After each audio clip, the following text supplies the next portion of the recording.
नमस्कार विद्यार्थी मित्रांनो, मराठी नोकरी एक्सप्रेस या यूट्यूब चॅनलवर सर्वांचे स्वागत आहे। आज आपण या व्हिडिओमध्ये महाराष्ट्र पोलीस भरती सराव प्रश्नपत्रिका पाहत आहोत। यामध्ये मुख्यतः आपण महाराष्ट्र पोलीस भरती त्यासाठी महत्त्वाचे प्रश्न रिव्हिजन म्हणून या व्हिडिओमध्ये घेत आहोत। आणि मित्रांनो, त्याचबरोबर आपण चॅनलवर नवीन असाल तर लगेच आपल्या मराठी नोकरी एक्सप्रेस यूट्यूब चॅनलला सबस्क्राइब करून ठेवा। चला तर व्हिडिओला सुरुवात करूया। प्रश्न पहिला, माहिती अधिकार कायदा 2005 नुसार किती दिवसात माहिती देणे आवश्यक असते?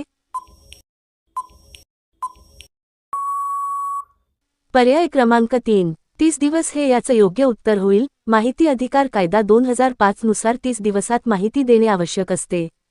प्रश्न दुसरा, सम्राट या शब्दाचे स्त्रीलिंगी रूप कोणते होईल? यामध्ये आपल्याला सम्राट या शब्दाचे स्त्रीलिंगी रूप ओळखावयाचे आहे।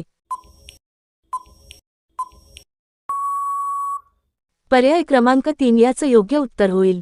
संस्कृतमधून मराठीत आलेल्या नामांच्या स्त्रीलिंगी रूपेही प्रत्यय लागून होतात। सम्राट, सम्राज्ञी, श्रीमान, श्रीमती। प्रश्न तिसरा, महात्मा गांधीजींचे समाधीस्थळ कोणत्या नावाने ओळखले जाते? पर्याय क्रमांक 1, राजघाट याचं योग्य उत्तर होईल। महात्मा गांधीजींचे समाधीस्थळ राजघाट नावाने ओळखले जाते। समाधीस्थळ दिल्लीतील राजघाट येथे आहे। येथेच 1948 मध्ये त्यांच्या मृत्यूनंतर त्यांच्यावर अंत्यसंस्कार करण्यात आले होते। प्रश्न चौथा, महाराष्ट्र राज्य गुन्हे अन्वेषण विभागाचे मुख्यालय खालीलपैकी कोठे आहे? पर्याय क्रमांक 3, पुणे हे याचं योग्य उत्तर होईल। महाराष्ट्र राज्य गुन्हे अन्वेषण विभाग म्हणजेच CID चे मुख्यालय पुणे येथे आहे। हा विभाग राज्यातील गंभीर गुन्ह्यांच्या तपासासाठी कार्यरत असतो। प्रश्न पाचवा, एक देश एक निवडणूक विधेयकासंदर्भात स्थापन करण्यात आलेल्या संयुक्त संसदीय समितीचे अध्यक्ष कोण आहेत? पर्याय क्रमांक 1 याचं योग्य उत्तर होईल। PP चौधरी हे एक देश एक निवडणूक विधेयकासंदर्भात स्थापन करण्यात आलेल्या संसदीय समितीचे अध्यक्ष आहेत। प्रश्न सहावा, भारतामध्ये सर्वात जास्त वाघांची संख्या खालीलपैकी कोणत्या राज्यामध्ये आहे? भारतातील कोणत्या राज्यात वाघांची संख्या सर्वात जास्त आहे? पर्याय क्रमांक 1, मध्य प्रदेश हे याचं योग्य उत्तर होईल। भारतामध्ये सर्वात जास्त वाघांची संख्या मध्य प्रदेश राज्यामध्ये आहे। प्रश्न सातवा, भाषेचे स्पष्टीकरण करणाऱ्या शब्दाला म्हणतात? पर्याय क्रमांक 3, व्याकरण हे याचं योग्य उत्तर होईल। भाषेचे स्पष्टीकरण करणाऱ्या शब्दाला व्याकरण म्हणतात। भाषेची देवाणघेवाण म्हणजे भाषेचा व्यवहार व्यवस्थित रीतीने चालावा यासाठी काही नियम ठरविण्यात आले आहेत, या नियमांना व्याकरण असे म्हणतात। प्रश्न आठवा, भारतातील जंगली गाढवाचे एकमात्र घर कोणत्या ठिकाणी आहेत? पर्याय क्रमांक 2, कच्छचे छोटे रण हे याचं योग्य उत्तर होईल। भारतातील जंगली गाढवांचे एकमेव घर म्हणजे कच्छचे छोटे रण हे अभयारण्य आहे, जे गुजरातमधील कच्छ जिल्ह्यामध्ये आहे। प्रश्न नववा, भारताने कोणत्या देशांसोबत केलेला सेंद्रिय उत्पादनासाठी परस्पर ओळख करार जुलै 2024 मध्ये लागू झाला आहे? पर्याय क्रमांक 3, तैवान हे याचं योग्य उत्तर होईल। भारत व तैवान यांच्यात सेंद्रिय उत्पादनासाठी परस्पर ओळख करार जुलै 2024 मध्ये लागू झाला आहे। प्रश्न 10वा, महाराष्ट्र विधान परिषदेच्या सभापतीपदी कोणाची नेमणूक करण्यात आली आहे? पर्याय क्रमांक 4, राम शिंदे हे याचं योग्य उत्तर होईल। राम शिंदे यांची महाराष्ट्र विधान परिषदेच्या सभापतीपदी नेमणूक करण्यात आली आहे।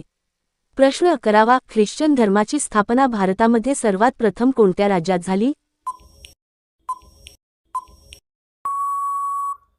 पर्याय क्रमांक 1, केरळ हे याचं योग्य उत्तर होईल। ख्रिश्चन धर्माची स्थापना भारतामध्ये सर्वात प्रथम केरळ राज्यात झाली। प्रश्न 12वा, खालील वाक्यातील अधोरेखित शब्दाची जात ओळखा? पंकज लांब दोरी आणायला गेला। पंकज दोरी आणायला लांब गेला।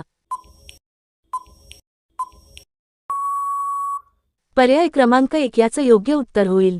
नामाबद्दल विशेष माहिती सांगून नामाची व्याप्ती मर्यादित करणाऱ्या शब्दाला विशेषण म्हणतात।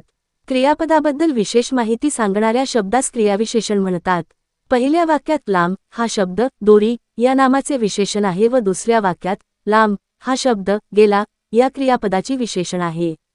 प्रश्न 13वा, स्थानिक स्वराज्य संस्थांमध्ये आदिवासींना विशेष सवलती व दर्जा देणारा पेसा हा कायदा कोणत्या वर्षी लागू करण्यात आला? पर्याय क्रमांक 2 याचं योग्य उत्तर होईल स्थानिक स्वराज्य संस्थांमध्ये आदिवासींना विशेष सवलती व दर्जा देणारा पेसा हा कायदा 1996 साली लागू करण्यात आला. प्रश्न 14वा, कांदे व बटाटे यांसारख्या भाज्यांना कोंब येऊन त्या नासू नयेत यासाठी किरणांचा मारा करतात. पर्याय क्रमांक 1 याचं योग्य उत्तर होईल कांदे व बटाटे यांसारख्या भाज्यांना कोंब येऊन त्या नासू नयेत यासाठी गॅमा किरणांचा मारा करतात. प्रश्न 15वा, कोणत्या राज्यातील घरचोला साडीला भौगोलिक संकेत GI टॅग प्राप्त झाला आहे?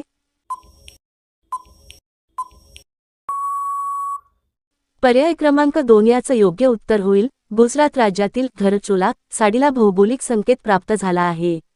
प्रश्न 16वा, कोकण कृषी विद्यापीठाने विकसित केलेली कोकण बहाडुली ही जात कोणत्या फळझाडाची आहे? पर्याय क्रमांक 3 जांभूळ हे याचं योग्य उत्तर होईल कोकण कृषी विद्यापीठाने विकसित केलेली कोकण बहाडुली ही जात जांभूळ या फळझाडाची आहे. प्रश्न 17वा, मुलांनो सर्वजण रांगेत उभे रहा. वरील वाक्यातील क्रियापदाचा प्रकार ओळखा. पर्याय क्रमांक 4 याचं योग्य उत्तर होईल आज्ञार्थी क्रियापद क्रियापदाच्या रूपावरून आज्ञा विनंती प्रार्थना आशीर्वाद सल्ला किंवा उपदेश मागणी सौम्य आज्ञा अनुमोदन आज्ञा याचा बोध होत असेल तर त्याला आज्ञार्थी क्रियापद असे म्हणतात. दिलेल्या वाक्यातून आज्ञेचा बोध होतो म्हणून हे आज्ञार्थी क्रियापदाचे वाक्य आहे. प्रश्न 18वा, महाराष्ट्र केसरी या वृत्तपत्राची सुरुवात खालीलपैकी कोणी केली होती? पर्याय क्रमांक 4 विष्णुशास्त्री चिपळूणकर याचं योग्य उत्तर होईल महाराष्ट्र केसरी या वृत्तपत्राची सुरुवात विष्णुशास्त्री चिपळूणकर यांनी केली होती. हे वृत्तपत्र 1881 मध्ये बाळ गंगाधर टिळक आगरकर आणि विष्णुशास्त्री चिपळूणकर यांनी सुरू केले. प्रश्न 19वा, समाजाला नैसर्गिक संसाधनांची पूर्तता करण्यासाठी आवश्यक असलेले जमीन क्षेत्र आणि तिच्या कचऱ्याची विल्हेवाट हे संबोधले जाते. पर्याय क्रमांक 4 याचं योग्य उत्तर होईल समाजाला नैसर्गिक संसाधनांची पूर्तता करण्यासाठी आवश्यक असलेले जमीन क्षेत्र आणि तिच्या कचऱ्याची विल्हेवाट हे पर्यावरणीय पदचिन्ह म्हणून संबोधले जाते. प्रश्न 20वा, खालील वाक्यातील अधोरेखित उभयान्वयी अव्ययाचा प्रकार ओळखा. सरावात सातत्य म्हणजे हमखास यश. पर्याय क्रमांक 3 स्वरूप बोधक हे याचं योग्य उत्तर होईल. या उभयान्वयी अव्ययामध्ये मागील शब्दाचा खुलासा किंवा एखाद्या वाक्याचे स्वरूप किंवा एखाद्या वाक्याचे म्हणजे गौण वाक्यात दिलेले असते.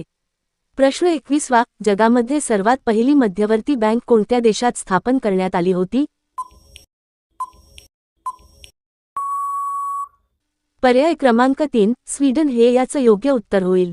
प्रश्न 22वा, एखाद्या विषयाचे वर्णन करून झाल्यानंतर ती गोष्ट पटवून देण्यासाठी त्याचा अर्थाचा एखादा दाखला किंवा उदाहरण दिल्यास तो कोणता अलंकार होतो? पर्याय क्रमांक 3 दृष्टांत अलंकार हे याचं योग्य उत्तर होईल. दृष्टांत अलंकार एखादा विषय पटवून सांगण्यासाठी एखादा दाखला दिल्यास दृष्टांत अलंकार होतो. उदाहरण लहानपण देगा देवा मुंगी साखरेचा रवा एरावात रत्न थोर त्यासी अंकुशाचा मार. प्रश्न 23वा, खालीलपैकी कोणत्या भौतिक शास्त्रज्ञाने प्रकाश विकिरणाच्या क्षेत्रासाठी नोबेल पारितोषिक जिंकले आहे? पर्याय क्रमांक 1 C.V. रमण याचं योग्य उत्तर होईल यांनी भौतिकशास्त्रज्ञाने प्रकाश विकिरणाच्या क्षेत्रासाठी नोबेल पारितोषिक जिंकले आहे. प्रश्न 24वा, खरे खोटे भाजीपाला गप्पा गोष्टी ही कोणत्या समासाची उदाहरणे आहेत? पर्याय क्रमांक 3 द्वंद्व समास हे याचं योग्य उत्तर होईल. खरे खोटे खरे किंवा खोटे वैकल्पिक द्वंद्व समास. भाजीपाला भाजीपाला मिरची कोथिंबीर यासारख्या इतर वस्तू समाहार द्वंद्व समास. गप्पा गोष्टी गप्पा गोष्टी वगैरे समाहार द्वंद्व समास. प्रश्न 25वा, ऑगस्ट 2024 मध्ये कोणत्या राज्याने देशातील पहिल्या धान्य ATMचे उद्घाटन केले आहे? पर्याय क्रमांक 1 ओडिशा हे याचं योग्य उत्तर होईल. ऑगस्ट 2024 मध्ये ओडिशा राज्याने देशातील पहिल्या धान्य ATMचे उद्घाटन केले आहे. प्रश्न 26 प्राण्यांच्या शरीरातील जीवनक्रिया आणि हालचाली नियंत्रित करणाऱ्या रासायनिक पदार्थांना काय म्हणतात? पर्याय क्रमांक 3 मेरुरज्जू हे याचं योग्य उत्तर होईल. प्राण्यांच्या शरीरातील जीवनक्रिया आणि हालचाली नियंत्रित करणाऱ्या रासायनिक पदार्थांना मेरुरज्जू म्हणतात. प्रश्न 27 महाराष्ट्र पोलीस दलाची पोलीस संशोधन केंद्र संस्था कोणत्या शहरात आहे? पर्याय क्रमांक 4 पुणे हे याचं योग्य उत्तर होईल. महाराष्ट्र पोलीस दलाची पोलीस संशोधन केंद्र संस्था पुणे शहरात आहे. प्रश्न 28 अखिल भारतीय हरिजन सेवक संघ या संघटनेचे संस्थापक खालीलपैकी कोण होते? पर्याय क्रमांक 1 महात्मा गांधी हे याचं योग्य उत्तर होईल. अखिल भारतीय हरिजन सेवक संघ या संघटनेचे संस्थापक महात्मा गांधी होते. प्रश्न 29 भारताने हैतीमधून आपल्या नागरिकांना सुरक्षितपणे बाहेर काढण्यासाठी कोणते ऑपरेशन राबवले होते? पर्याय क्रमांक 1 ऑपरेशन इंद्रावती हे याचं योग्य उत्तर होईल. भारताने हैतीमधून आपल्या नागरिकांना सुरक्षितपणे बाहेर काढण्यासाठी ऑपरेशन इंद्रावती हे ऑपरेशन राबवले होते. प्रश्न 30 उन्नती या शब्दाचा समानार्थी शब्द ओळखा. पर्याय क्रमांक 3 प्रगती हे याचं योग्य उत्तर होईल. उन्नती अवनती हे विरुद्धार्थी शब्द आहे. उन्नती प्रगती उत्कर्ष विकास हे समानार्थी शब्द आहेत. तर मित्रांनो, हे होते महाराष्ट्र पोलीस भरतीतील महत्त्वाचे प्रश्न. आपल्याला त्यापैकी किती प्रश्नाची उत्तर देता आली कमेंट्स करून नक्की सांगा. आणि जर व्हिडिओ आवडला तर व्हिडिओला लाईक करा, मित्रांमध्ये शेअर करा आणि आपल्या मराठी नोकरी एक्सप्रेस या यूट्यूब चॅनलला सबस्क्राईब करायला विसरू नका.